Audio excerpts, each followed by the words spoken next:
أعوذ بالله من الشيطان الرجيم. بسم الله الرحمن الرحيم. الحمد لله رب العالمين بارئ الخلائق أجمعين. الحمد لله والصلاة على آلها الصلاة والسلام على سيد الأنبياء والمرسلين العبد المؤيد الرسول المصدق المصطفى المجد الحبيب الأحمد النبي الأمي المكي المدني السراج المنير الكوكب الدري صاحب الوقار والسكينة المدفون بأرض المدينة سيدنا ونبينا وشفيع ذنوبنا طبيب قلوبنا وحبيب نفوسنا ومولانا أبي القاسم محمد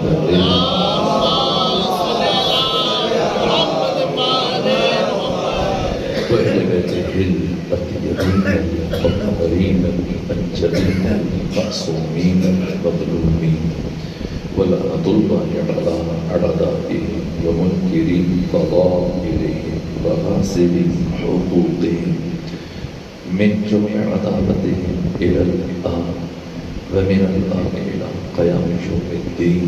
أما بعد فقد قال حق سبحانه وتعالى في القرآن بسم الله الرحمن الرحيم والتين والزيتون وطور سينين وهذا البلد الأمين لقد خلقنا الإنسان في أحسن تقويم ثم رددناه أسفل سافلين.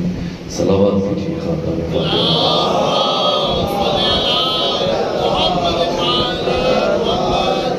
خدا سبحان کی بارگاہ میں ہزار شکر کے اس مقام پر اب ہمارے مومنین کے نورانی چہروں کی زیارت شرف حاصل ہوا. اللہ تعالیٰ آپ سب کو علماء کرام کی جن کے بیانات سے آپ نے استفادہ کیا اپنی حفظ و پناہ میں رکھے, حوالے سے روزگار سے محفوظ اور معمون رکھے. آپ سب کو خدا سبحانہ طول عمر سے اور سلامتی کے ساتھ گزارنے کی توفیق عطا فرمائے.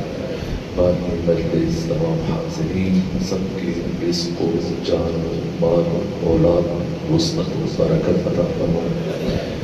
مجلس ترحیم اور مجلس ایصال ثواب ایک مومنہ سیدہ کی برزخی مجلس اور اسی نسبت سے میں نے آپ کے سامنے قرآن حکیم کی معروف سورہ مبارکہ تین کی ابتدائی 5 آیتوں کی تلاوت کا شرف حاصل کیا, جس کا آغاز پروردگار نے قسموں سے فرمایا. قرآن مجید کی 70 سورتوں کے شروع میں کوئی قسم نہیں ہے, باقی 44 سورتوں کے آغاز میں حق تعالیٰ نے 118 قسمیں استعمال کی. کسی سورہ کے شروع میں ایک قسم ہے جیسے سورہ عصر, کسی سورہ کے آغاز میں اللہ نے 2 قسمیں اٹھائیں جیسے سورہ ضحیٰ, کسی سورہ کے شروع میں پروردگار نے 3 قسمیں اٹھائیں جیسے سورہ العادیات, کسی سورہ کے شروع میں اللہ نے 4 قسمیں اٹھائیں جیسے سورہ مبارکہ 3, اور کسی سورہ کے شروع میں اللہ نے 5 قسمیں اٹھائیں جیسے سورہ مبارکہ فجر, جسے سورہ امام حسین علیہ السلام بھی کہا جاتا ہے. اور سورہ مبارکہ فجر کے بعد قرآن حکیم کا صرف ایک سورہ ہے جس میں اللہ نے سب سے زیادہ قسمیں اٹھائیں, سورہ مبارکہ شمس کہ جو 15 آیتوں پر مشتمل ہے, اور 15 میں سے پہلی 7 آیات یعنی آدھے سورہ میں اللہ نے مسلسل بالاستیعاب بغیر وقفے کے 11 قسمیں استعمال کی.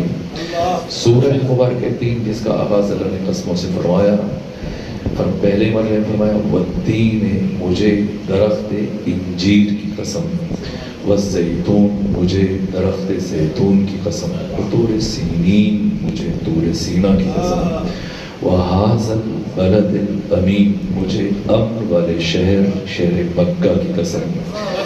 اس سے پہلے کی بات آگے بڑھے رک کر ایک صاحب شعور فرق یہ سوچتا ہے کہ اللہ نے ان 4 اشیاء کی قسم کیوں اٹھائی.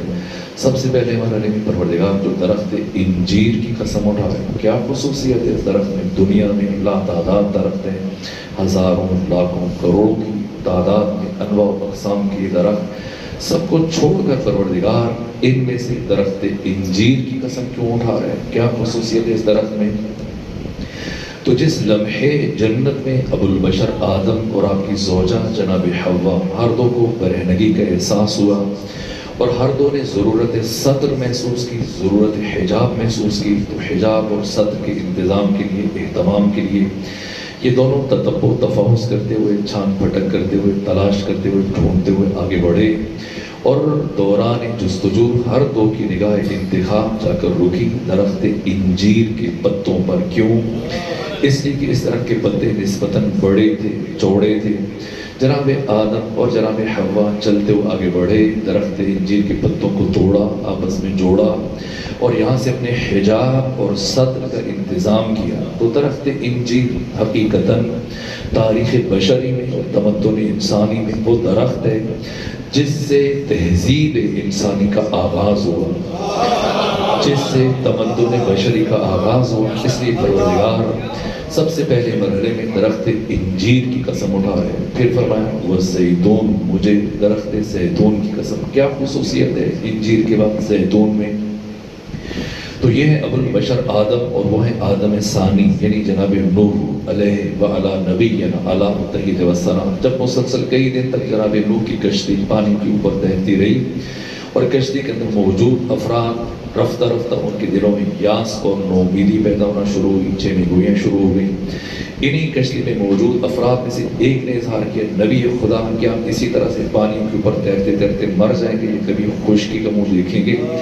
تو جناب نوح نے اپنی کشتی میں موجود اس ساتھی کی بات سن کر کشتی کے اندر موجود پرندوں میں سے 4 کبوتروں کا انتخاب کیا، انہیں مختلف اطراف میں اکناف میں روانہ کیا اور مختصر ترین فاصلہ زمانی طے کرنے کے بعد ان 4 میں سے ایک کبوتر جب لوٹ کر آیا تو اس کی چونچ میں زیتون کے درخت کا پتا تھا۔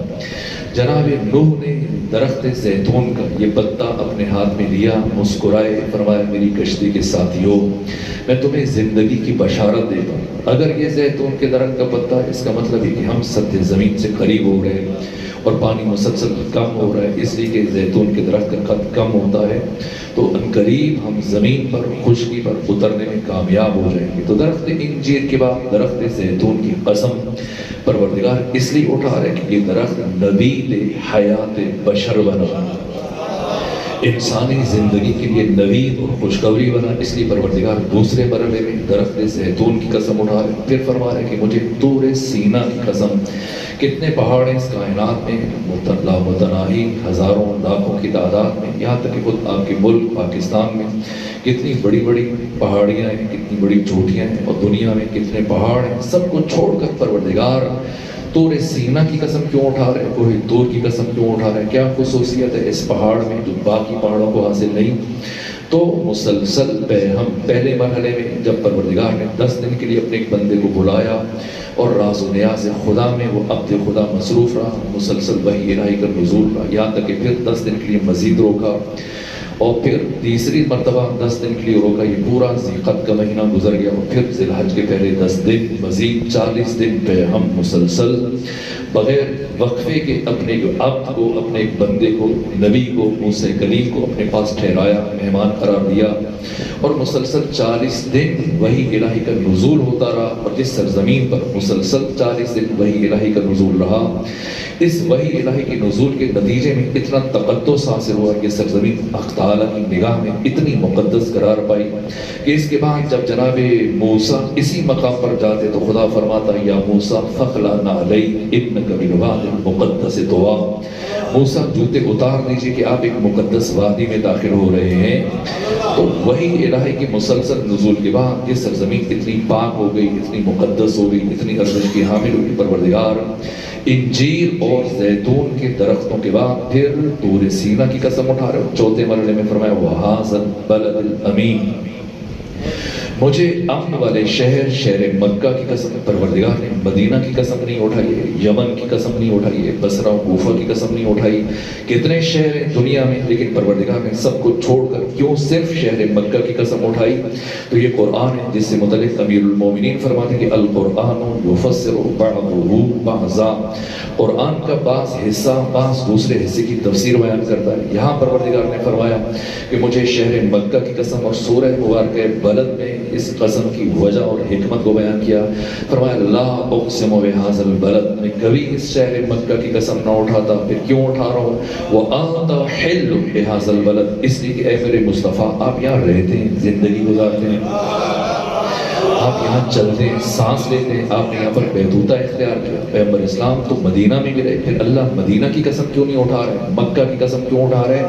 تو صرف ختمی مرتبت کی وجہ سے شہر مکہ کی قسم نہیں اٹھائی جا رہی، بلکہ دو اور ہستیاں ہیں کہ جب وہ ختمی مرتبت کے ساتھ شامل ہو جائیں، اور یہ تین ہستیاں جب ایک شہر میں یکجا ہو جائیں، تو ان تین کی وجہ سے اللہ شہر مکہ کی قسم اٹھا رہے ہیں. کون؟ نام نہیں لیا. اگر پروردگار ان دو ہستیوں کا نام لیتا، مسلمان قرآن کا وہی حال کرتے جو یہودیوں نے تورات کا کیا، عیسائیوں نے انجیل کا کیا.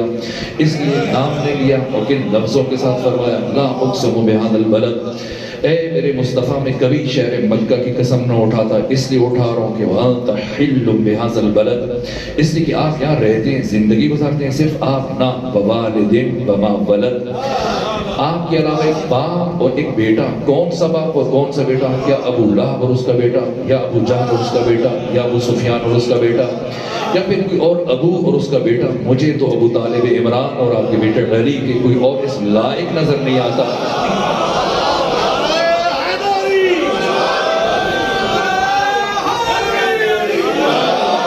وہ وجود مبارک ختمی مرتبت کے ساتھ ایک صف میں شامل ہو کر اس شہر کو لائق قسم بنا دیں. تو کسی حد تک عیا ہوا کہ حق تعالیٰ نے ان چار کی قسم کیوں اٹھائی.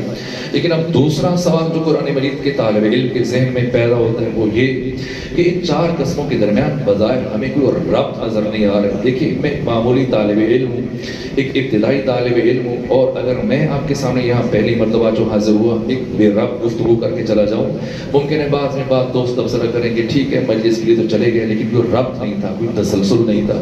تو آپ ایک معمولی طالب علم کی گفتگو میں اور ربط کے متلاشی ہیں، آپ ربط کی توقع رکھتے ہیں کہ تسلسل ہونا چاہیے.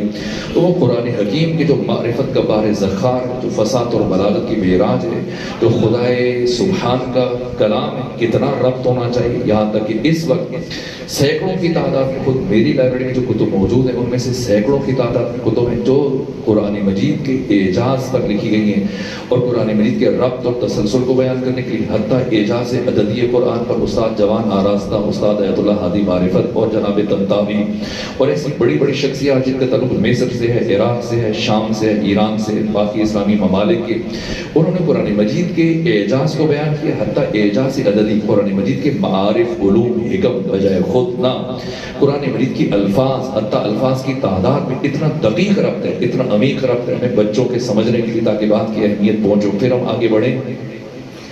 قرآن مجید ایسا نہیں کہ مسلسل ایک ساتھ نازل ہو. یہ جو شب قدر میں قرآن مجید نازل ہوا ہے یہ الفاظ کی شکل میں نازل نہیں ہوا ہے، جوامع الکلم کی صورت میں نازل ہوا، مفاہیم کی صورت میں قلب مصطفیٰ پر القاء ہوا ہے. الفاظ کی شکل میں قرآن مجید تدریجی طور پر نازل ہوا ہے، 23 سالوں میں نازل ہوا. ان 23 سالوں میں کیا جبرائیل صبح میں آتے تھے یا شام میں کسی معین وقت پہ؟ نہ، کبھی صبح میں، کبھی شام میں، کبھی دن میں، کبھی رات میں، کبھی آدھی رات میں. کیا کسی خاص مقام پر وحی لے کے آتے تھے؟ نہیں، کبھی سفر میں، کبھی حضر میں، کبھی دیس میں، کبھی پردیس میں. 23 سالوں میں قرآن مختلف حالات میں نازل ہوا، مختلف اوقات میں نازل ہوا. اس کے باوجود اتنا دقیق ربط ہے، اتنا عمیق ربط ہے کہ اگر بیان کیا جائے تو گھنٹوں درکار ہے، لیکن خود محیر العقول ہے کہ انسان حیران ہو جاتا ہے. اس کے باوجود کہ قرآن 23 سالوں میں نازل ہوا. آپ ذرا تفوس کیجیے، ڈیجیٹل بٹیرا جو آپ کی جیبوں میں ہے، یہ بچے جوان بعد میں خود سرچ کریں، گریں جو میں عرض کر رہا ہوں کہ قرآن مجید میں لفظ دنیا 115 مرتبہ استعمال ہوا ہے. دنیا کے مقابلے میں کیا ہے؟ آخرت. آپ گن لیجئے، لفظ آخرت بھی قرآن مجید میں 115 مرتبہ استعمال ہوا ہے. لفظ موت قرآن مجید میں 71 مرتبہ استعمال ہوا. موت کے مقابلے میں کیا ہے؟ حیات. لفظ حیات بھی قرآن مجید میں 71 مرتبہ استعمال ہوا ہے. لفظ شیاطین قرآن مجید میں 68 مرتبہ استعمال ہوا. اور انسانوں کو اللہ کی پناہ اور بندگی میں جانے کا حکم بھی پروردگار نے 11 مرتبہ دیا.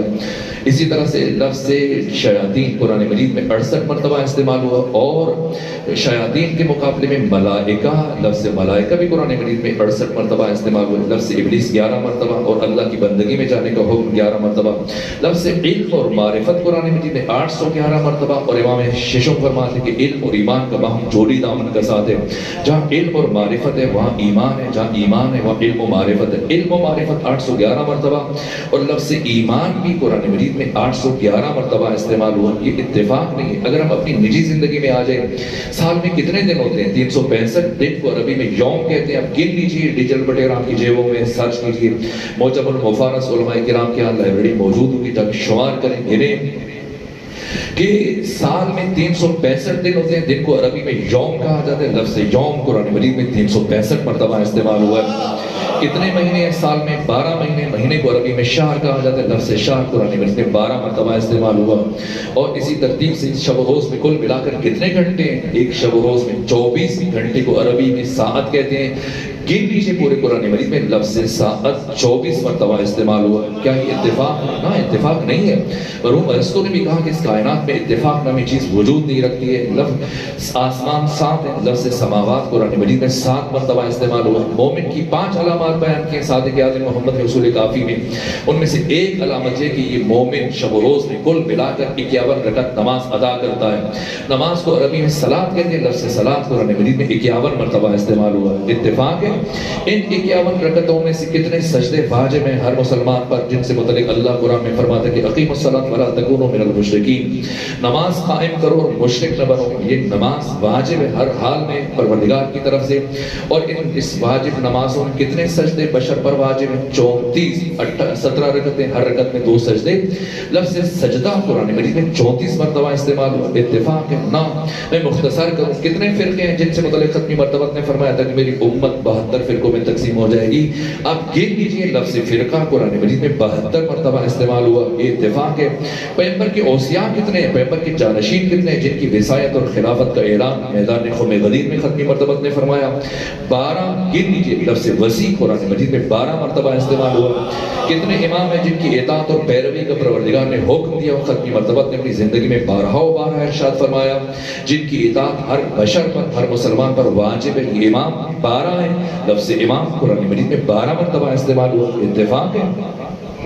اتفاق نہیں ہے۔ جو ان 12 کی تأسی کرے، جو ان 12 کی پیروی کرے، ان کی اقتداء کرے، اطاعت کرے، ان کے پیچھے چلے، اسے کیا کہتے ہیں؟ شیعہ۔ گن لیجیے، لفظ شیعہ بھی قرآن مجید میں 12 مرتبہ استعمال ہوا ہے۔ یہ اتفاق نہیں ہے۔ جب اتنا دقیق ربط ہے قرآن مجید کی آیات میں، اتنا عمیق ربط ہے، تو پھر ان 4 آیتوں میں بظاہر ہمیں وہ ربط نظر نہیں آ رہا۔ پروردگار نے پہلے مرحلے میں 2 درختوں کی قسم اٹھائی ہے، پھر ایک پہاڑ کی قسم اٹھائی، پھر ایک شہر کی قسم اٹھائی۔ بلاغت قرآنی کا تقاضا تھا، یا تو اللہ کوئی سے 4 درختوں کی قسم اٹھاتا، یا کوئی سے 4 پہاڑوں کی قسم اٹھاتا، یا پھر کوئی سے 4 شہروں کی قسم اٹھا لیتا۔ یہ کیا کہ پہلے 2 درخت، پھر ایک پہاڑ، پھر ایک شہر۔ تو اگر ہم ظاہر قرآن تک رک جائیں تو پھر ہم اس ربط کو تلاش نہیں کر پائیں گے، اس لیے کہ جس ہستی پر قرآن نازل ہوا، وجود مبارک کی ختمی مرتبہ علیہ آلہ وسلام فرماتے ہیں کہ اذا التبست علیکم الفتن، اے مسلمانوں جب تم فتنے کی موجوں میں گھر جاؤ، کقطع اللیل المظلم، جس طرح سے سیاہ تاریک رات ہوتی ہے، تو کیا کرو؟ نجومیوں کے پاس جاؤ، مولویوں کے پاس جاؤ، پیروں کے پاس جاؤ، کس کے پاس جاؤ؟ فعلیکم بالقرآن، تو پر واجب ہے کہ قرآن مجید کے دامن میں پناہ لے لو۔ فإنہ شافع مشفع، یہ ایسی شفاعت کرتا ہے جس کی شفاعت پذیرفتہ ہے، ماہر مصدق۔ من جعلہ امامہ قادہ الی الجنہ، جو اس قرآن کو اپنا امام بناتا ہے، قرآن اس کی قیادت رہبری کرتے ہوئے اسے جنت تک لے جاتا ہے۔ ومن جعلہ خلفہ، جو اسے پس پشت ڈالتا ہے، اپنی مرضیوں کو قرآن پر مسلط کرتا ہے، اور عقیدہ سماج سے، سوسائٹی سے، ملا سے، ادھر ادھر سے بنا لیتا ہے، اور پھر کوئی پوچھے کہ عقیدہ کہاں سے لیا، کہتا ہے میں نے قرآن سے لیا، ابھی ثابت کر کے دکھاتا ہوں۔ اور جب انسان ثابت کرنے پہ آئے تو کیا ثابت نہیں کر سکتا؟ نہ، یعنی قرآن سے عقیدہ نہیں لیا۔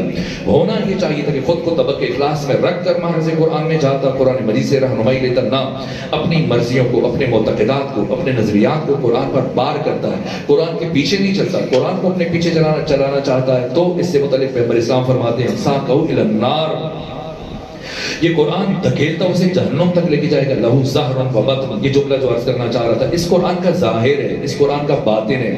ظاہرہ انیق و باطنہ عمیق، اس کا ظاہر بہت خوشنما ہے، اس کا باطن بہت گہرا ہے. اگر ہم قرآن کے ظاہر تک رکیں تو یہ رب معلوم نہیں کر پائیں گے. اس لیے لامحالہ جیسے ختمی مرتبہ ہماری رہنمائی فرما رہے ہیں، لازم ہے کہ ظاہر سے باطن کی طرف سفر کریں.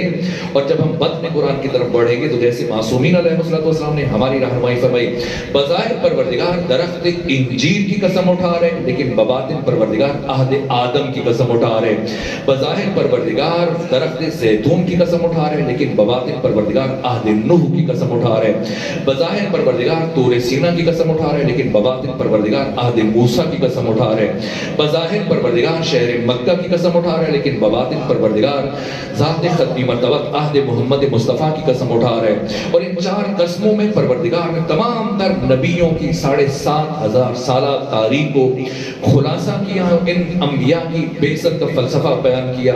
ہم قسم اٹھانے کے بعد اپنی بات کا آغاز کرتے ہیں، لیکن پروردگار کی قسموں کی انفرادیت ہے کہ پروردگار جب قسم اٹھا رہا ہوتا ہے تو اپنی بات کا آغاز کر دیتا ہے. سلامات بھیجیے خاندان فاطمہ پر.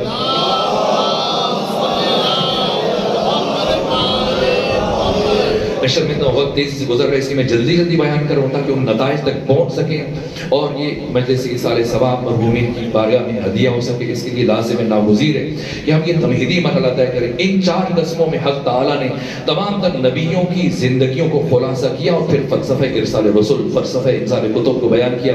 فرمایا لقد خلقنا الانسان فی احسن تقویم، کہ ہم نے اس انسان کو احسن تقویم میں خلق کیا. اور اس کے بعد کیا فرمایا، ثم، پھر ردد نہ ہو، ہم نے اسے لوٹا دیا اسفل سافلین، انتہائی پستیوں میں. اب میں 10 ادب جوڑ کے عرض کر رہا ہوں، علماء کرام دانشوران مجھ سے 1000 درجے بہتر جانتے ہیں. آپ صاحبان فکر، صاحبان معرفت، صاحبان بصیرت مومنین تشریف فرمائیں. نعوذ باللہ، کیا یہ تخلیق انسان کے ساتھ مذاق نہیں؟ پروردگار 4 قسمیں اٹھا کے فرما رہے ہیں کہ لقد خلقنا الانسان فی احسن تقویم، ہم نے انسان کو احسن تقویم میں خلق کیا. کیا مطلب؟ یعنی ہم اس انسان کو جتنا خوبصورت بنا سکتے تھے بنایا. اور اس کے بعد کیا فرمایا، ثم رددناہ اسفل سافلین، پھر ہم اس انسان کو جتنا پستیوں میں گرا سکتے تھے گرایا. کیا یہ تخلیق انسان کے ساتھ مذاق نہیں ہے؟ یہ بچے جوان تو بہت شوق سے بعض اپنے ہاتھوں میں موبائل سے لیے بیٹھے ہیں، تصویریں بنا رہے ہیں، ویڈیو بنا رہے ہیں. یہی موبائل سے جو آج کے جوانوں کی پسندیدہ ترین چیز ہے اس دنیا میں.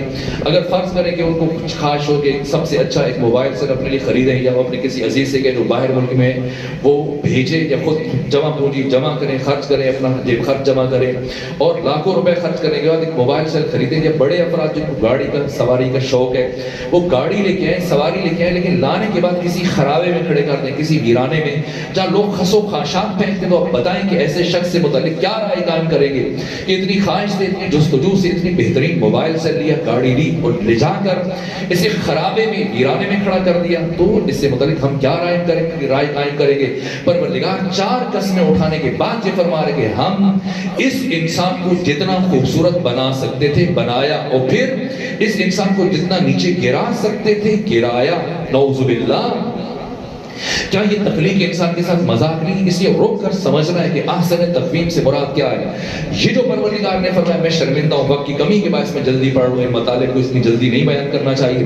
لقد خلقنا الانسان فی احسن تقویم، یہی لب و لہجہ قرآن مجید کی ایک اور آیت ہے جس میں خدا فرماتے ہیں لقد خلقنا الانسان من سلالۃ من طین، ہم نے انسان کو بنایا. کس چیز سے بنایا جی؟ مٹی سے نہیں، مٹی سے نہیں بنایا. یہ نہیں فرمایا لقد خلقنا الانسان من طین، ہم نے انسان کو مٹی سے بنایا، نہ. فرمایا لقد خلقنا الانسان من طین. طین کی بات کی پروردگار نے، لیکن اولاد آدم کے لیے نہیں کیے، خود جناب آدم کے لیے کیے. جناب آدم میں اور اولاد آدم میں یہ فرق ہے کہ اللہ نے ہمیں سلالۃ من طین سے خلق کیا اور جناب آدم ابو البشر کو پروردگار نے طین سے خلق کیا، مٹی سے خلق کیا. لیکن ہمیں مٹی سے خلق نہیں کیا، مٹی کے رس سے، مٹی کے جوس سے، مٹی کے عرق سے پیدا کیا.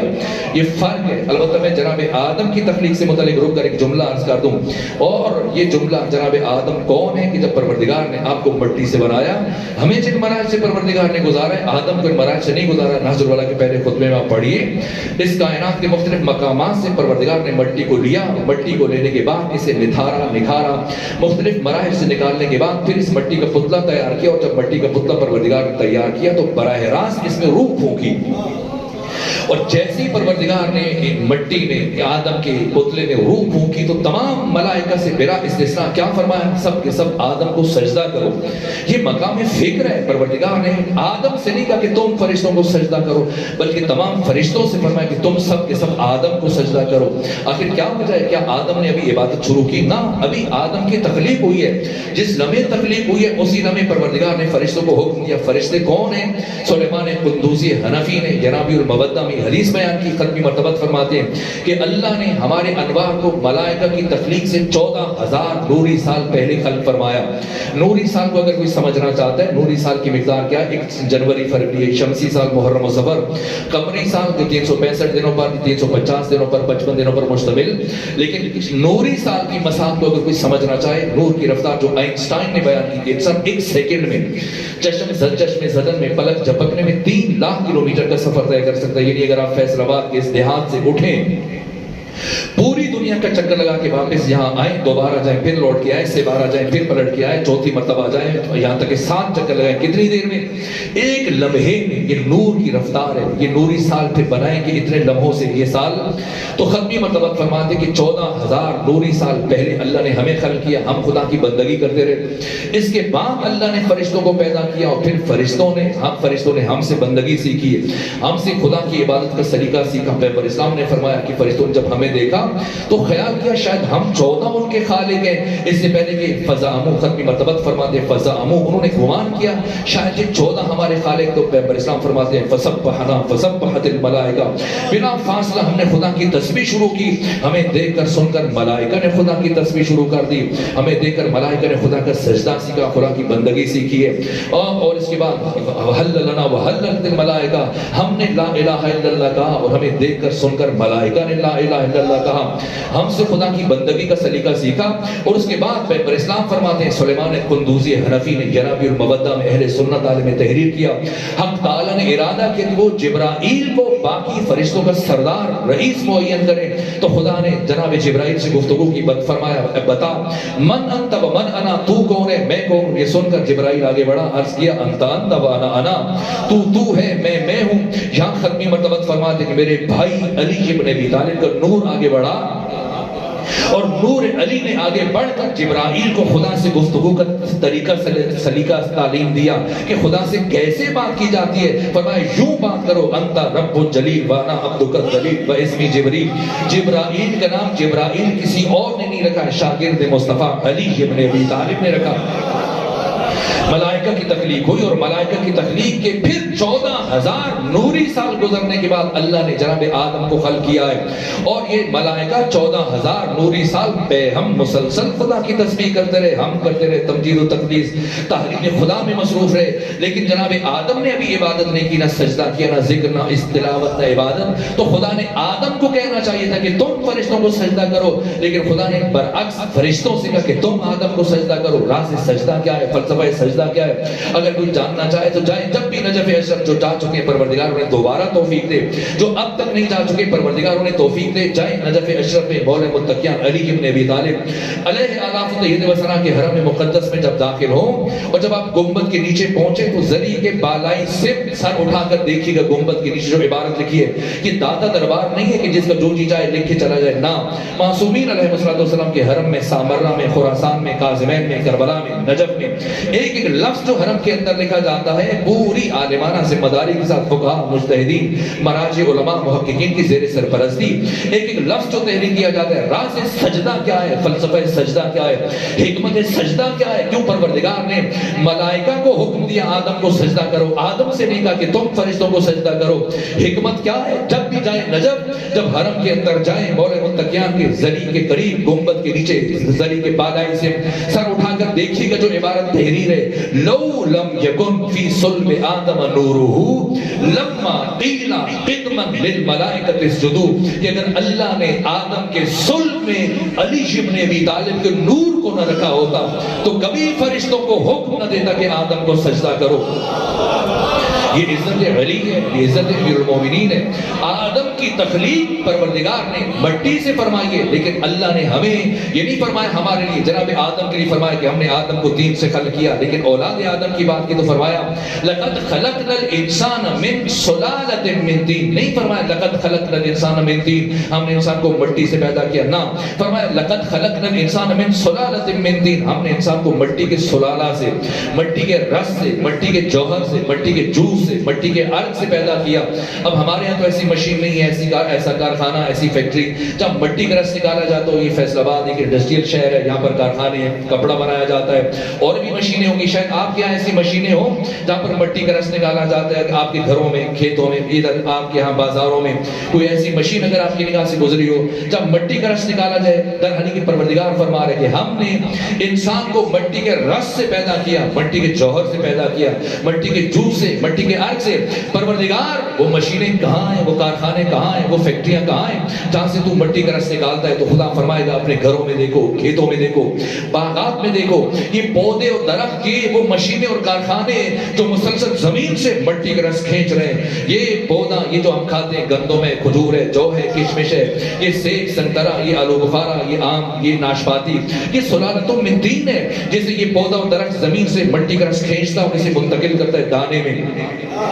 یہ سنترا، یہ گندم، جو، کھجور، کشمش، یہ ناشپاتی، یہ سب سلالۃ من طین ہے۔ یہ قرآن بیان فرما رہا ہے، اسے انسان کھاتا ہے تو کیا بنتا ہے؟ خون، خون سے نطفہ، نطفہ سے علقہ، علقہ سے مضغہ، مضغہ سے عظام، ہڈیاں، پھر خدا کیا فرماتا ہے؟ فَكَسَوْنَا الْعِظَامَ اللَّحْمَ، ہم نے ان ہڈیوں کے اوپر گوشت چڑھا دیا۔ 4 مہینے 10 دن میں انسان کا ڈھانچہ اس کی ماں کے بطن میں مکمل ہو جاتا ہے، سر سے لے کے پاؤں تک، اور جیسے ہی مکان تیار ہوتا ہے خدا مکین کو روانہ کرتا ہے، فرماتے ہیں ثُمَّ أَنشَأْنَاهُ خَلْقًا آخر، پھر ہم نے اس مکان میں اور شے کو بھیجا، کیا؟ روح، اور جیسے ہی پروردگار روح کو منتقل کرتا ہے اس بیکر میں، جسم میں، مکان میں، خود کو مبارکباد پیش کرتا ہے۔ فَتَبَارَكَ اللَّهُ أَحْسَنُ الْخَالِقِينَ، مبارکباد کا مستحق ہے وہ اللہ جس نے اتنی بہترین مخلوق کو خلق کیا۔ تو احسن تقویم سے مراد انسان کی روح ہے، جسم اسفل السافلین ہے، اور انسان کی روح کو، روح جسم مادہ ہے، عناصر سے بنا ہے، آگ ہے، پانی ہے، ہوا ہے، مٹی ہے، مٹی سے بنا ہے، یہ مکان دوبارہ مٹی میں مٹی ہو جائے گا، لیکن روح کو کوئی اس میں مادہ نہیں ہے، روح کی تشکیل میں، روح کی بناوٹ میں، روح کے بننے میں کوئی عنصر نہیں ہے، روح کو پروردگار نے جواہر سے بنایا۔ روح بسیط ہے، روح مجرد ہے، روح لطیف ہے، روح کو نہ دیکھا جا سکتا ہے، نہ سنا جا سکتا ہے، نہ سونگا جا سکتا ہے، نہ چکھا جا سکتا ہے، نہ لمس کیا جا سکتا ہے، نہ اس کی مساحت معلوم کر سکتے ہیں، نہ اس کا طول، عرض، عمق، لمبائی، چوڑائی، گہرائی، نہ۔ روح بسیط ہے، روح لطیف ہے، یوں روح مجرد ہے۔ اس روح مجرد نے اللہ نے 5 جوہر رکھے، جوہر علم، جوہر بقا، جوہر ارتقاء، جوہر خوشبو، جوہر نور، یہ 5 جوہر رکھے اللہ نے انسان کی روح میں، اس لیے یہ روح کو پروردگار قرآن میں احسن تقویم کہہ رہا ہے، اور پھر اسے تعلق برقرار کیا جسم کے ساتھ، اور جسم کو پروردگار اسفل السافلین، کیوں پروردگار جسم کو اسفل السافلین کہہ رہا ہے؟ اس لیے کہ جسم جن عناصر سے مل کے بنا ہے، ان عناصر کا لازمہ ہے، ان کی خصوصیت ہے پستی جو انسان کو مادے کی طرف کھینچتے ہیں، شہوات و خواہشات کی طرف کھینچتے ہیں۔ پھر اللہ نے یہ روح رکھی ہے، کیوں؟ تاکہ اللہ نے اس روح کو عالم ملکوت سے بھیجا ہے۔ جسم کا تعلق عالم ملک سے، عالم مادہ سے، عالم ناسوت سے، روح کا تعلق، جسم کا تعلق اس دنیا سے، لیکن روح کا تعلق اس دنیا سے نہیں ہے۔ روح کو پروردگار نے عالم ملکوت سے بھیجا ہے، اور پھر اس جسم کے ساتھ اس کا تعلق برقرار کیا، کیوں؟ تاکہ اب انسان اس مادی دنیا سے اپنے ارادے اور اپنے اختیار سے میری دی ہوئی صلاحیتوں کے نتیجے میں خود سے پستیوں سے بلندی کی طرف سفر کرے۔ اس اعلیٰ علیین کی حقیقت کو، روح کو اسفل السافلین میں، اس بہتر جسم میں رکھا ہے، تاکہ اب انسان خود اٹھے اور ان پستیوں سے بلندیوں کی طرف جائے۔ اب بس میں خلاصہ کروں اپنی گفتگو کا، مجھے نہیں معلوم یہ آواز ٹھیک سے آپ تک پہنچ پا رہی ہے یا نہیں پہنچ پا رہی ہے، یا آپ میرے لب و لہجے سے مانوس ہیں یا مانوس نہیں ہیں۔ میں نتائج کی طرف بڑھوں، اگرچہ وقت بہت محدود ہے، چند ایک باتیں عرض کرنے میں کامیاب ہو سکوں۔ بس ان تمام پچھلی گفتگو کا اگر خلاصہ لینا چاہیں ایک جملے میں، تو انسان کی تخلیق کا مقصد کیا ہے، انسان کی تخلیق کا فلسفہ کیا ہے، اللہ نے ہمیں کیوں پیدا کیا؟ اللہ نے ہمیں احسن تقویم میں خلق کیا، روح بشر کو، پھر اسے لا کے رکھا کہاں؟ اسفل السافلین میں، انتہائی پستیوں میں، کیوں؟ تاکہ انسان اب ان خداداد صلاحیتوں کی مدد سے اٹھے جائے دوبارہ اعلیٰ علیین تک، یہ پستی سے بلندی کا سفر طے کرے۔ اس پوری بات کو اگر ہم خلاصہ کریں تو فلسفہ تخلیق بشر حصول کمال ہے، حصول کمال۔ اللہ نے ہمیں کمال کے حصول کے لیے خلق کیا. یہ تو ابو الحسن حفیظ الندری نے ہمارے قومی ترانے میں جو اشعار کے جو ہم بچپنے سے پڑھتے ہیں اسکولوں میں جا کر, اور ابھی اگر آپ اسکول میں نہیں جاتے بزرگ ہو گئے, اب بھی آپ کے حافظوں میں جو مرحوم ابو الحسن حفیظ الندری نے کہا کہ رہبر ترقی و کمال, بات سمجھتے ہیں کہ شاید ترقی کمال ایک چیز ہے. نہ, ترقی الگ ہے, کمال الگ ہے. ترقی حرکت افقی ہے, کمال حرکت عمودی ہے. جب آپ افق میں سفر کریں یہ ترقی ہے, جب آپ عمود میں سفر کریں اسے کمال کہا جاتا ہے. ترقی کا انسان کی انسانیت سے کوئی تعلق نہیں ہے. انسان ترقی کرے پھر بھی انسان ہے, ترقی نہ کرے پھر بھی انسان ہے. اللہ نے ہمیں ترقی کے حصول کے لیے خلق نہیں فرمایا, اللہ نے ہمیں کمال کے حصول کے لیے خلق کیا ہے. ترقی مادی امور میں ہوتی ہے. مثلا اگر کسی کی پہلے 1 لاکھ تنخواہ تھی 2 لاکھ ہو جائے, یہ ترقی کر رہا ہے. پہلے چپڑاسی تھا, مثلا پھر کلرک بن گیا, پھر اس کے بعد ڈی سی بن گیا, پھر اس کے بعد بس فرض کیجیے چیف منسٹر بن گیا, اس کے بعد پرائم منسٹر بن گیا, پھر پریزیڈنٹ بن گیا, اس کے بعد فیلڈ مارشل بن گیا. ترتیب غلط تو نہیں کر رہا؟ تو یہ سب ترقی ہے. ترقی کا انسان کی انسانیت سے کوئی تعلق نہیں ہے. مثلا پہلے اگر اس کے پاس ایک چھوٹا پلاٹ تھا, اب 2 خرید لیے, 3 خرید لیے. پہلے پیدل چل رہا تھا, موٹر سائیکل خرید لیا. پہلے چھوٹی گاڑی تھی, بڑی گاڑی خرید لی, اب 2 گاڑیاں, 4 گاڑیاں, 6 گاڑیاں. بینک بیلنس میں اضافہ ہو رہا ہے, سونے چاندی سکوں میں, درہم و دینار میں, ڈالرز کی مقدار میں اضافہ ہو رہا ہے. یہ ترقی ہے. اللہ نے ہمیں ترقی کے لیے خلق نہیں کیا. جو غار میں زندگی گزار رہا ہے وہ بھی انسان ہے, جو بڑے بڑے گھروں میں زندگی گزار رہا ہے وہ بھی انسان ہے, جو پیدل سفر کر رہا ہے وہ بھی انسان ہے, جو بڑی بڑی گاڑیوں میں سفر کر رہا ہے وہ بھی انسان ہے. ان چیزوں کے انسان کی انسانیت سے کوئی تعلق نہیں ہے. اللہ نے ہم سب کو کمال کے حصول کے لیے خلق فرمایا. کمال حرکت عمودی ہے, یعنی پستی سے بلندی کی طرف سفر کرنا.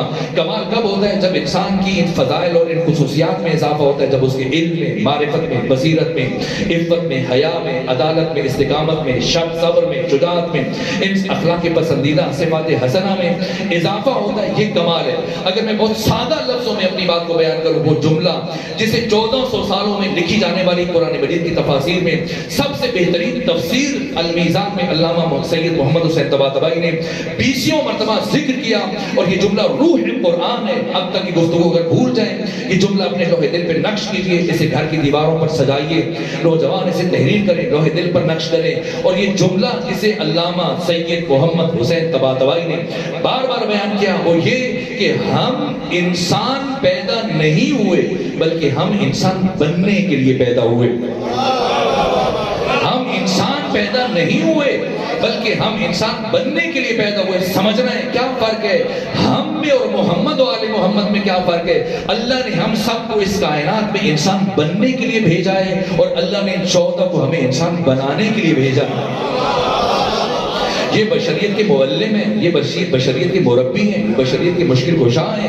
یہ ہمیں اس مجاز سے نکال کر حقیقت کی طرف لے کے آنے کے لیے, اسی لیے یہ 14 کے 14 وہ ایک حقیقت مجردہ ہے, ایک حقیقت بسیطہ ہے, ایک حقیقت لطیفہ ہے. وہ حقیقت محمدیہ جو کبھی ذات مصطفیٰ کی شکل میں متجلی ہوئی, پھر وہی حقیقت محمدیہ ذات علی کی شکل میں ظاہر ہوئی, پھر اسی حقیقت محمدیہ کو پروردگار نے کبھی فاطمہ زہرا کی شکل میں اس کائنات میں بھیجا, کبھی حسن کی شکل میں, کبھی حسین کی شکل میں, کبھی امام صادق کی شکل میں. اس وقت روح زمین پر وہی حقیقت محمدیہ آقا امام زمانہ کی صورت میں ہمارے درمیان موجود ہے. یہ 14 بشریت کے معلم ہیں, مرشد ہیں, مربی ہیں. ان کو بھیجے جانے کا جو فلسفہ قرآن نے بیان کیا, هو الذی بعث فی الأمیین رسولا منہم یتلو علیہم آیاتہ ویزکیہم. یہ جو تزکیہ ہے, تزکیہ کا کیا مطلب ہے؟ زکا, یزکی, تزکیہ. اب لغت میں جائیں, ڈکشنریوں میں جائیں, جتنی بڑی لغت کی کتابیں سب نے, میں شرمندہ ہوں, وقت کم ہے اس لیے میں تیزی سے بیان کر رہا ہوں. مطالعے کو تھوڑے پیچیدہ ہیں, ممکن ہے بعض افراد کو لوری کا کام دے اور اس کی آنکھ لگنا چاہے, لیکن ٹھیک کوئی حرج نہیں ہے. لیکن جو افراد دقت سے سن رہے ہیں ان تک یہ حقائق پہنچ جائے. زکا, یزکی, تزکیہ, زکات, یعنی یہ وہی کمال ہے پستی سے بلندی تک کی طرف سفر کا. ختمی مرتبہ تزکیہ کے لیے ہے. یہ جو کہا جاتا ہے کہ پاک کرنے کے لیے آئے, یہ اس کا التزامی معنی ہے, جو کہ تزکیہ طہارت کے بغیر ممکن نہیں ہے. اور زکا, یزکی, تزکیہ, زکات اس کے لیے پاکی کے بغیر ممکن نہیں ہے, اس لیے اس کا معنی ہم پاکی کر دیتے ہیں, ورنہ اس کا مطلب کمال ہے. تو تمام بڑے بڑے لغت کے شناس ہیں, انہوں نے اپنی کتاب بیان کیا. ختمی مرتبہ پہلے مرحلے میں چونکہ پاکی لازمہ ہے اور طہارت کا نقطہ آغاز لقمہ حلال سے ہوتا ہے, اس لیے آپ دیکھیں ختمی مرتبہ نے, باقی معصومین نے اپنی زندگی میں سب سے زیادہ جس چیز پر زور دیا ہے تبلیغ میں, ہم کہاں سے شروع کرتے ہیں اپنی بات؟ اور نماز پڑھیں, حدیثیں سنائیں گے, پھر داڑھی رکھوائیں گے, ٹوپی پہنائیں گے, تسبیح ہاتھ میں دے دیں گے. نہ, معصومین نے, ائمہ نے اپنی تبلیغ کا آغاز لقمہ حلال سے کروایا. بہت اساسی بات کر رہا ہوں, بہت بنیادی بات کر رہا ہوں. اور ختمی مرتبت نے اپنی زندگی میں بارہا اور بارہا سمجھایا. جب ختمی مرتبت مکہ سے مدینہ تشریف لے کر گئے، پہلے 7 مہینے مسلسل انصار میں سے اصحاب کرام ختمی مرتبت کو دن کے کھانے میں بلاتے تھے. یہاں تک کہ ایک دن ختمی مرتبت کے جوان صحابی جناب زید صلوات بھیجیے خاندان فاطمہ پر. ختمی مرتبت کے جوان سال صحابی جن کا نام ہے زید بن حسام، انہوں نے ختمی مرتبت کو کھانے پہ بلایا اور ختمی مرتبت کی محبت میں انہوں نے ان کے پاس ایک گوسفند تھا، بکری تھی، اسے ذبح کروایا. ذبح کرنے کے بعد پھر اس کے گوشت کو انگاروں پہ بھونا، جیسے آپ روز کہتے ہیں باربیکیو، خوب آمادہ کیا، تیار کر کے ختمی مرتبت کے سامنے سجا سوار کے دسترخوان پر رکھا. اور جیسے ہی پیغمبر کرام اسلام تشریف لائے کہ بسم اللہ شروع کیجئے. لیکن جیسے ہی پیغمبر اسلام بیٹھے، سمجھے اس بات کی اہمیت کو، سمجھے اس موضوع کی اہمیت کو درک کریں کہ معصومین اپنا کام کہاں سے انسان کے کمال کا سفر شروع ہوتا ہے، کہاں سے انسان سازی کا سفر شروع ہوتا ہے، کہاں سے انسان بننے کا سفر شروع ہوتا ہے. داڑھی سے نہیں ہوتا ہے، نماز سے نہیں ہوتا ہے، نوافل سے نہیں ہوتا ہے، حج و عمرہ سے نہیں ہوتا ہے. زکا یزکی، تزکیہ زکات، تزکیہ نفس، تہذیب نفس کا سفر، پاکی طہارت سے، اور طہارت کا نقطہ آغاز لقمہ حلال سے. آئے سنے جناب زید بن حسام نے ختمی مرتبت کی بارگاہ میں عرض کیا یا رسول اللہ بسم اللہ شروع کیجئے. لیکن ختمی مرتبت اس سے پہلے کہ لقمے کی طرف ہاتھ بڑھاتے فرمایا زید بتاؤ اسے کس نے ذبح کیا ہے؟ عجیب سوال کر رہے ہیں ختمی مرتبت، کس نے ذبح کیا؟ یہ نہیں پوچھا کہ یہ کس کا ہے. اگر پیغمبر نے سوال کرنا ہے تو ترتیب یہ بنتی ہے کہ بتاؤ یہ کس کا ہے. لیکن پیغمبر نے یہ نہیں پوچھا کہ یہ کس کا ہے، یہ پوچھا کہ اسے کس نے ذبح کیا. اس لیے کہ صحابی کا گھر ہے، صحابی کے گھر میں بیٹھ کر یہ نہیں پوچھا جا سکتا کہ کس کا ہے. اس لیے کہ جو صحابی ہوتا ہے وہ غاصب نہیں ہوتا ہے، اور جو غاصب ہوتا ہے وہ صحابی نہیں ہوتا.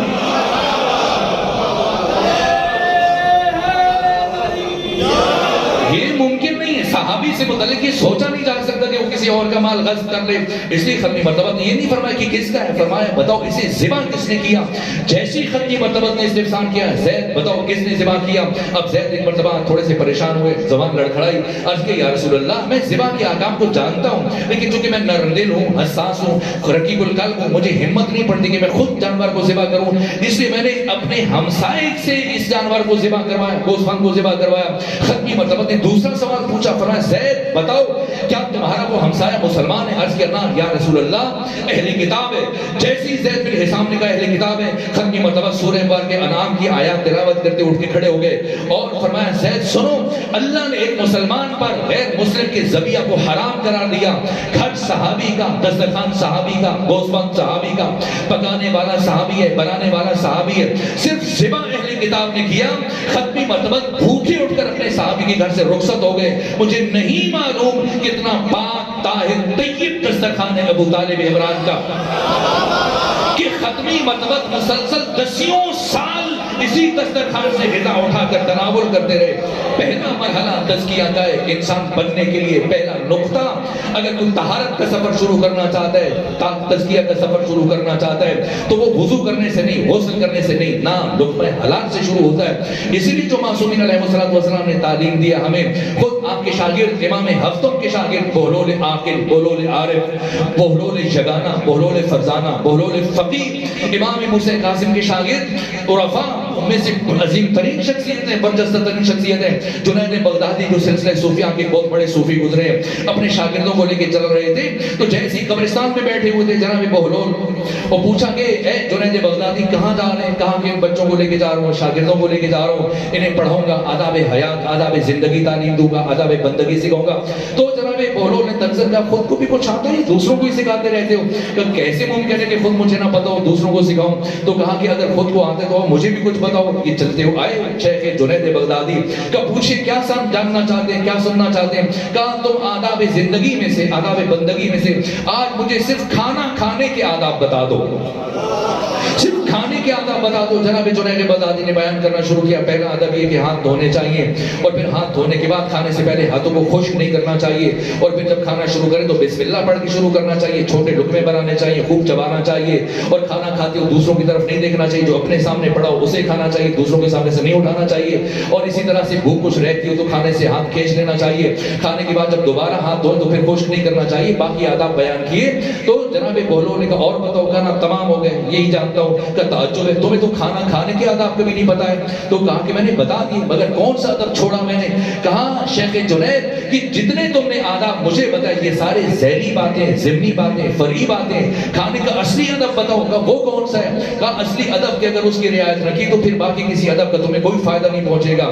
وہ کون سا ادب ہے؟ کہا اس سے پہلے کہ تم ہاتھ دھو، اس سے پہلے کہ چھوٹے لقمے بناؤ، اس سے پہلے کہ تم دسترخوان پر دو زانو ہو کے کس طرح سے بیٹھو، کھانے کا سب سے پہلا ادب یہ ہے کہ لقمے کی طرف ہاتھ بڑھانے سے پہلے یہ دیکھو کہ حلال کا یا حرام کا ہے، پاک ہے یا ناپاک ہے، غصبی ہے یا مباح ہے۔ ایک لقمہ حرام اور ایک غصبی لقمہ انسان 1000 مرتبہ بسم اللہ پڑھ کے کھائے، 1000 دفعہ ہاتھ دھو کے کھائے، انسان کی نسلوں کو تباہ کر دیتا ہے۔ یہ دیکھیے ابھی آپ نے سورہ عید 2-3 دن پہلے نماز عید پڑھی ہے، ماہ مبارک رمضان، یہ ماہ مبارک رمضان مسلسل جو 29 دن یا 30 دن ہمیں روزہ رکھوایا جاتا ہے، خدا جو 70 ماہ سے زیادہ مہربان ہے انسان پر، پھر روزے کیوں رکھواتا ہے؟ کیا ایک ماں اپنے بچے کو بھوک پیاس میں برداشت کر سکتی ہے؟ نہیں کر سکتی ہے۔ تو پروردگار جس کی رحمت کا بشر کے ساتھ کوئی تقابل نہیں ہے، تو مسلسل اتنے دن اپنے بندوں کو کیوں بھوکا اور پیاسا رکھتا ہے؟ کس لیے؟ ہدف کیا ہے؟ مقصد کیا ہے؟ اس لیے تاکہ انسان متقی بن جائے۔ تقویٰ کیا ہے؟ ہمارے عام طور پر تقویٰ کا معنی پرہیزگاری کیا جاتا ہے، تقویٰ کا معنی ڈر، تقویٰ کا معنی خوف۔ 1400 سالوں میں جتنی لغت کی کتابیں، قاموس ہے، بحر المحیط ہے، فقہ اللغہ ہے، قصر عرب ہے، اس کے علاوہ پہلی کتاب 157 ہجری میں جن کی وفات ہوئی ہے خلیل بن احمد فرائضی کتاب العین المنجد لسان عرب، کوئی لغت کی کتاب اٹھائیں، کسی ایک ڈکشنری میں تقویٰ کا معنی ڈر نہیں ہے، تقویٰ کا معنی خوف نہیں ہے، تقویٰ کا معنی پرہیزگاری نہیں ہے، تقویٰ کا معنی نگہداشت ہے، حفاظت ہے، بچاؤ ہے۔ تقویٰ قلعہ ہے جیسے کہ مولا متقیہ نے نہج البلاغہ میں بیان فرمایا، تقویٰ لباس ہے جیسے قرآن مجید میں پروردگار نے فرمایا کہ انسان کو بچاتا ہے گرمی سردی کے اثرات سے، دشمنوں سے گزن پہنچنے سے، انسان کو محفوظ رکھتا ہے۔ پرہیزگاری اور تقویٰ میں علت اور معلول کا رابطہ ہے۔ اللہ روزے اس لیے رکھتا ہے، یہ پرہیز کرواتا ہے۔ روزہ تقویٰ نہیں ہے، روزہ پرہیز ہے۔ روزہ تاکہ انسان حلال چیزوں سے 29 دن 30 دن پروردگار مشق کرواتا ہے تاکہ اس کو اتنی عادت ہو جائے کہ اب یہ حرام چیز کی طرف ہاتھ بڑھانے سے پہلے 1000 مرتبہ سوچے۔ مقصد کیا ہے؟ تاکہ انسان دوبارہ اس پاکی کی طرف لوٹ آئے۔ اس یہ جو ہم کہتے ہیں کہ انسان خطا کا پتلا ہے، یہ غلط بات ہے۔ اللہ نے انسان کو فطری طور پر پاک خلق کیا ہے، انسان خطا کا پتلا نہیں ہے۔ اللہ نے انسان کو معصوم خلق کیا، پھر رفتہ رفتہ اس سماج میں رہنے کی وجہ سے اس عصمت کے اوپر، اس معصوم ہونے کے اوپر، انسان کی طہارت کے اوپر ایک گرد آ جاتی ہے۔ روزے کیوں رکھوائے جاتے ہیں؟ تاکہ گرد چھٹے۔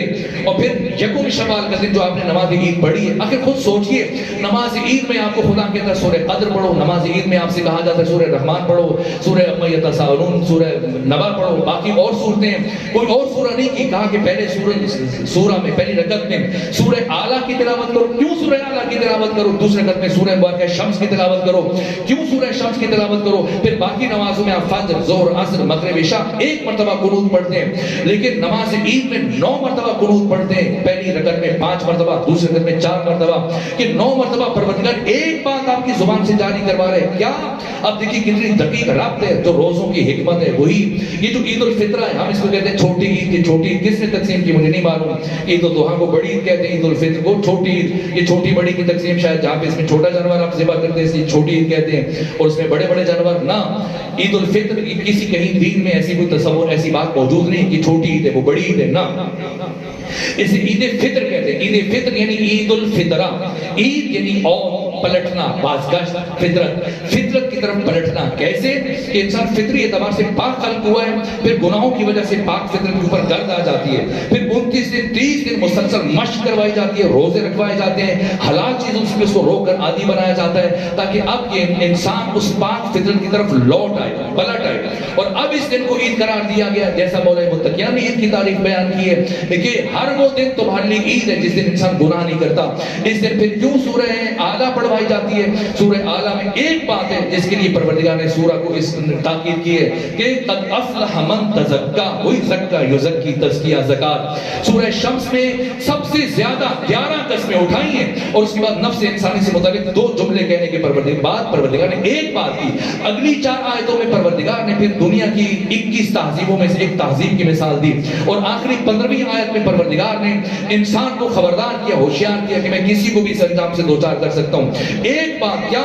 11 قسمیں میں اٹھانے کے بعد قد افلح من زکا، کامیاب ہو گیا وہ جس نے خود کا تزکیہ کر لیا. پھر مسلسل 9 مرتبہ آپ سے قنوت پڑھوایا جا رہا ہے. اللہم اہل الکبریاء والعظمہ واہل الجود والجبروت واہل العفو والرحمہ واہل التقوی والمغفرہ اسألک، یہ ساری باتیں حمد و ثناء پروردگار ہے. اسألک بحق ھذا اليوم الذی جعلته للمسلمین عیدا ولمحمد صلی اللہ علیہ وآلہ ذکرا وشرفا وکرامتا ومزیدا ان تصلی علی محمد وآل محمد. یہ سب درود و سلام کے بعد ایک بات 9 مرتبہ کہلائی جا رہی ہے عید کے دن مسلسل کھڑے کروا کے. کیا؟ ان تدخلنی فی کل خیر ادخلت فیہ محمد وآل محمد وان تخرجنی من کل سوء اخرجت منہ محمد وآل محمد. پروردگار تو مجھے ہر اس خیر میں داخل کر دے جس میں تو محمد و آل محمد کو داخل کیا، ہر اس شر سے دور کر دے جس سے محمد و آل محمد کو دور رکھا. یہ انسان کے کمال کی آخری منزل ہے. اللہ نے ہمیں کمال کے حصول کے لیے خلق کیا. کمال کا حصول تزکیہ کے بغیر، طہارت کے بغیر ممکن نہیں ہے. اس لیے بس میں ختم کروں، وقت تمام ہوا. وَيُزَكِّيهِمْ، تزکیہ کے لیے. وَيُعَلِّمُهُمُ الْكِتَابَ، دوسری چیز خود ہمیں علم. میں شرمندہ ہوں آپ پہلی مرتبہ حاضر ہو اور ایسی گفتگو کی آپ میں سے بہت ساروں کی نیند کا سبب بن گیا اور تھکاوٹ کا سبب بن گیا. شاید کچھ ساؤنڈ سسٹم میں بھی ایسی میں گفتگو سمیٹو. دوسری چیز جس پر معصومین نے پیغمبر اکرم اسلام نے سب سے زیادہ زور دیا وہ علم کا حصول ہے. وقت نہیں کہ میں حصول علم اور اس کی اہمیت سے متعلق چند جملے عرض کروں. اور واقعی انسان حیران ہو جاتا ہے. ختمی مرتبہ فرماتے کہ عالم کی صحبت میں ایک لمحے کا بیٹھنا عابد کی 70 سال کی عبادت سے افضل ہے. یہاں تک کہ ابو ذر نے پوچھا کہ یا رسول، جب پیغمبر اسلام نے نماز جنازہ میں شرکت کا ثواب بیان کیا تو جناب ابو ذر نے پوچھا یا رسول اللہ بتائیں اگر ایک طرف ایک علمی محفل ہو دوسری طرف کسی مومن کی نماز جنازہ ہو مجھے کس میں جانا چاہیے؟ فرمایا اگر نماز جنازہ میں شرکت کے لیے کچھ لوگ موجود ہیں تو تم پر واجب ہے کہ تم اس علمی بس میں شرکت کرو. کہ ایک علمی محفل میں ایک لمحے کا بیٹھنا 1000 جنازوں کی مشاہدے سے افضل ہے، 1000 عمرہ سے بہتر ہے، 1000 نمازوں سے افضل ہے. علم کی اہمیت. اور اس کے بعد پھر تیسری چیز حکمت. حکمت کیسے پیدا ہوتی ہے؟ تدبر، تعقل، تفکر سے. یہ بات بہت اہم ہے. ختمی مرتبہ نے فرمایا خدا نہ کرے کسی انسان کا علم، توجہ فرمائی یہ حدیث بہت اہم ہے. یہ پیغمبر اسلام نے فرمایا خدا نہ کرے کسی انسان کا علم اس کے عقل سے زیادہ ہو جائے. ایسا انسان سوسائٹی میں دوسروں کے لیے پرابلمز کریٹر بن جاتا ہے، دوسروں کے لیے مشکلات پیدا کرتا ہے. عقل کیسے بڑھتی ہے؟ فکر کرنے سے، تدبر کرنے سے. اس لیے ہمیں یہ نہیں کہا کہ ہم روزانہ قرآن مجید کے ایک پارہ پڑھیں. قرآن کو پاروں میں کس نے تقسیم کیا؟ پیغمبر نے، کسی امام نے تقسیم کیا نہ. چند سو سال پہلے قاریوں نے کیا تاکہ آپ 30 ٹکڑوں میں برابر بانٹ دیں اور ہر روز ایک ٹکڑا پڑھیں. نہ، ضروری نہیں. آپ زندگی میں صرف چند آیتیں پڑھ لیں. ضروری نہیں کہ آپ پورا قرآن پڑھیں. نہ، لازم نہیں. اللہ ہم سے یہ نہیں چاہتا جس طرح سے ہمارے یہاں تراویحوں میں مسلسل بھوک کھڑے کر کے اور شبینے میں برابر قرآن. آپ کے یہاں رواج ہے نہیں. ایک شخص نماز عشاء کے بعد ایک حافظ قرآن کو بٹھاتے ہیں اور لاؤڈ سپیکر کے آگے بٹھاتے ہیں اور پھر کان پہ اس طرح سے انگلیاں رکھے ہوئے وہ 180 کی رفتار سے دھڑ دھڑ پڑے جائیں. کیوں؟ تاکہ کسی بھی طرح فجر تک قرآن کو ختم کر دیں. یعنی جس قرآن کو نازل ہوتے ہوتے 23 سال لگ گئے، آج کا مسلمان چاہتے ہیں کہ ایک رات میں اسے ختم کر دیں. اور سارا قرآن ختم کرنے کے بعد کہاں کھڑا ہے؟ وہی یہ چال بے ڈھنگی جو پہلے تھی جو اب بھی. اللہ ہم سے یہ نہیں چاہتا کہ سارا قرآن آنکھیں بند کر کے پڑھیں. نہ، اللہ ہم سے یہ چاہتا ہے کہ ایک آیت آنکھیں کھول کر پڑھ لیں، ہماری زندگی بدل جائے گی. بس میں نے گفتگو کو سمیٹا جائے. اللہ ہمیں آنکھ دیکھنا چاہتے ہیں تاکہ کمال کا یہ سفر شروع ہو سکے. اللہ ہمیں عالم دیکھنا چاہتا ہے، باشعور دیکھنا چاہتا ہے. تیسری بات، پروردگار ہمیں عاقل دیکھنا چاہتا ہے. اور چوتھی بات، پروردگار ہمیں با اخلاق دیکھنا چاہتا ہے. بس بات ختم کر دیں. با اخلاق. اسلام دین علم ہے، دین معرفت ہے، دین حکمت ہے، دین بصیرت ہے، دین آگاہی، دین شعور ہے. لیکن اسلام اپنے علم کے زور پر نہیں پھیلا ہے. اسلام نتیجہ ہے اخلاق مصطفیٰ کا اور کردار مصطفیٰ کا. یہ جگہ امام بارگاہ ہے، یہ 7 والی جگہ مسجد ہے. اگر یہاں مسجد میں اور یا ادھر امام بارگاہ میں کوئی فرد آپ کے سامنے ایسی لعاب دہن گرا دے، تھوک دے، بتائیں آپ کا ریئیکشن کیا ہوگا؟ آپ کا عکس العمل کیا ہوگا؟ اگر آپ نے صبر سے کام لیا، ہاتھ نہ اٹھایا، کم سے کم اسے بازو سے پکڑ کے یہاں دروازے باہر نکال دیں کہ جس جگہ تمہیں کھڑے ہونے کا ادب نہیں ہے، سلیقہ نہیں ہے، یہاں رہنے کا حق نہیں رکھتے. سنیں، ختمی مرتبہ کسی سنی شیعہ حدیث اور سیرت کی کتاب میں نے پڑھا. ختمی مرتبہ مسجد نبوی میں تشریف فرما اور آپ کے سامنے ایک عرب بدو آیا، خود کو نیم اور ریا کیا اور صحن مسجد کو نجس کر دیا، پیشاب کیا اور پھر کچھ دیر وہاں کھڑا رہا.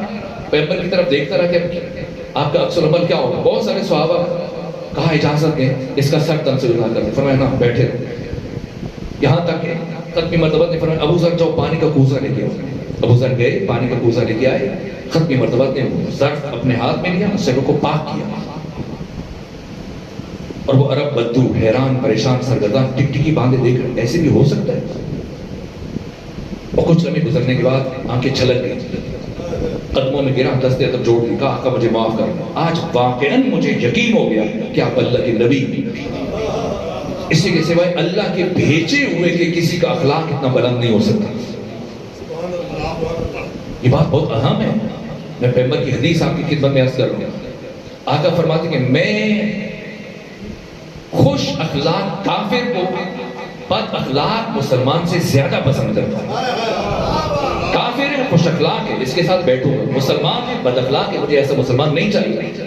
لوگ سمجھتے ہیں جس نے داڑھی بڑھائی ہوئی ہے اور تسبیح گھما رہا ہے یا نمازیں پڑھ رہا ہے, مسلسل رات کو جاگ کر تلاوت کرتا ہے, تہجد پڑھتا ہے, یہ بڑا دیندار ہے, اس کے پاس دعا کے لیے جائے. کسی نے ختمی مرتبہ کو بتایا کہ میری ہمسایہ خاتون ہر وقت اس کے گھر سے قرآن کی آواز آتی ہے اور مسلسل نماز میں رہتی ہے اور دن میں روزہ رکھتی ہے, بہت نیک ہے, بس ذرا بد اخلاق ہے, دوسروں کی توہین کر دیتی ہے, غصہ کرتی, گالی دیتی ہے. فرمایا لا خیر فیہا وہی من اہل النار, اس میں کوئی بھلائی نہیں ہے, وہ اہل جہنم میں سے. پیغمبر صاحب ہمیں بااخلاق دیکھنا چاہتے ہیں, ہمیں خوددار دیکھنا چاہتے ہیں, ہمیں باوقار دیکھنا چاہتے ہیں. بہت سارے پہلو تھے, مجھے اندازہ نہیں تھا گفتگو بہت زیادہ پھیل جائے گی اور مشکل ہو جائے. آخری جملہ عرض کرتے ہیں تاکہ بات 5 باتیں پوری ہو جائیں. 5ویں بات, ختمی مرتبہ ہمیں حساس دیکھنا چاہتے ہیں. ہم انسان پیدا نہیں ہوئے, انسان بننے کے لیے پیدا ہوں. اگر کوئی انسانیت کا سفر کی طے کرنا چاہتا ہے, اس لیے میں آج کی حد تک سیرت آئمہ کی 5 پہلو آپ کے سامنے بیان کروں. اگرچہ گفتگو تھوڑی خوش کی لیکن اہمیت بہت زیادہ ہے. ان باتوں کو اپنے حافظ و محفوظ کیجیے کہ نصاب کمال انسانی. آخری بات, ختمی مرتبہ ہمیں حساس دیکھنا چاہتے ہیں. اپنے متعلق ہر ایک حساس ہے. مجھے ایسے تلخ لہجے میں کیوں بات کی, مجھے نظر انداز کر دیا, نہ دوسروں سے متعلق حساس.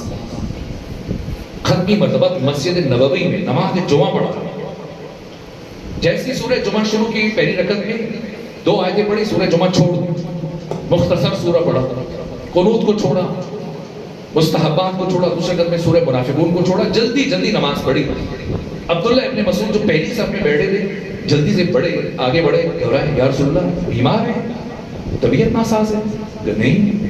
تو کیا ہوا؟ نہ آندھی ہے, نہ زلزلہ ہے, نہ طوفان ہے, نہ بارش ہے, نہ جنگ ہے, نہ سفر ہے, نہ طبیعت ناساز ہے. آپ نے نماز کو اتنا مختصر کر دیا.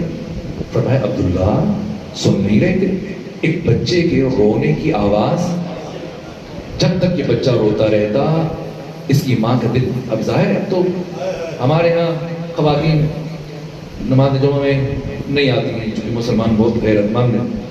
صدر اسلام میں خواتین جاتی تھیں, لیکن اب ہم مسجدوں میں نماز جمعہ وغیرہ کے لیے نہیں, وہ صرف بازار جا سکتی ہے, نماز جمعہ کے لیے نہیں جا سکتی, لیکن عہد رسول میں جایا کرتے. اور نماز کے دوران کسی خاتون کا بچہ رو پڑا اور ختمی مرتبہ نے نماز کو مختصر کر دیا. جب عبداللہ ابن مسعود نے سوال کیا یا رسول اللہ آپ نماز کو مختصر کیا, کیا فرمایا؟ سن نہیں رہے تھے ایک بچے کے رونے کی آواز, جب تک وہ بچہ روتا رہتا اس کی ماں کا دل بے قرار رہتا. اور اسلام ایک ماں کے دل کو قرار دینے کے لیے آیا ہے, اس کی روح کو بے چین کرنے کے لیے نہیں آیا.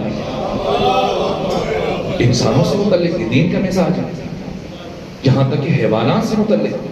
ختمی مرتبہ نے فرمایا اگر کوئی شخص سفر حج میں اپنی سواری کو مارے نہیں, تھکا دے, تو سفر حج میں اگر کوئی اپنی سواری کو تھکا دے تو اللہ کی بارگاہ میں نہ تو ایسے شخص کا حج قبول کیا جائے گا, نہ عدالت میں ایسے شخص کی گواہی کو قبول کیا جائے گا, کیونکہ قسی القلب ہے, عدالت ختم ہو گئی. بہت باتیں, یہاں تک کہ نباتات سے متعلق. ختمی مرتبہ کھیتوں کے درمیان سے گزر رہے ایک جوان صحابی ایسا, اور صحابی نے بے خیالی میں ایسے ہی کسی درخت کو پتے کو ہاتھ مارا اور پتا توڑا اور ایسے توڑ کے مسل کے پھینک دی. آگے قدم رکھا, پیپر روک گئے. فرمایا کیا کیا تم نے؟ صحابی نے پوچھا یار کچھ نہیں کیا, تو کچھ تو کیا سوچو. اب اس نے ذہن پہ زور ڈالا, کہا میں نے تیرے پتا توڑا اور تو کچھ نہیں کیا. فرمایا میرے صحابی کیا تم یہ سمجھ رہے کہ تم نے صرف پتا توڑا؟ کہاں یا رسول اللہ. فرمایا نہ, آج تم نے ایک ایسی زبان کو ہمیشہ کے لیے خاموش کر دیا